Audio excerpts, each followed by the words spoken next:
ఖాళీ ఒక video release చేసి ఒక ప్రకటన రిలీజ్ చేస్తే నన్ను పార్టీ నుంచి ఎక్స్పెల్ చేసాడు. అసలు నన్నే వద్దు అనుకున్నప్పుడు నా పార్టీ ఎందుకు అని అడుగుతున్నాయి ఆయనకి.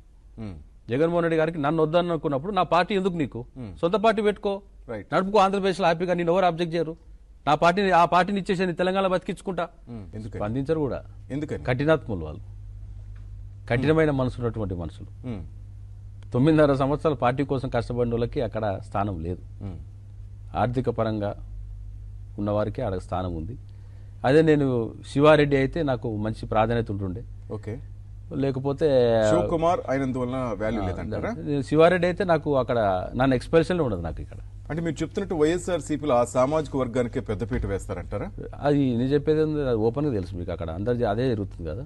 ఆ పార్టీని మీరు హస్తగతం చేసుకోవచ్చు కదా. ఆవిడ బాండింగ్స్ ఏమైనా జరిగాయి మీ మధ్య? రెజల్యూషన్స్ ఉంటాయి, ఆ రెజల్యూషన్స్ ప్రకారం జరిగింది. ఆ రిజల్యూషన్స్ ప్రకారం మళ్ళీ టేక్ ఓవర్ చేసుకోవాలన్నప్పుడు అన్నాడీఎంకే పార్టీ లెక్క అవుతుంది ఈరోజు. ఓకే, తమిళనాడులో జయలలిత పార్టీ మాదిరి అవుతుంది ఆ పార్టీ. ఆ పరిస్థితి చేయాలని ఆలోచన నేను లేను. ఓకే, నాకు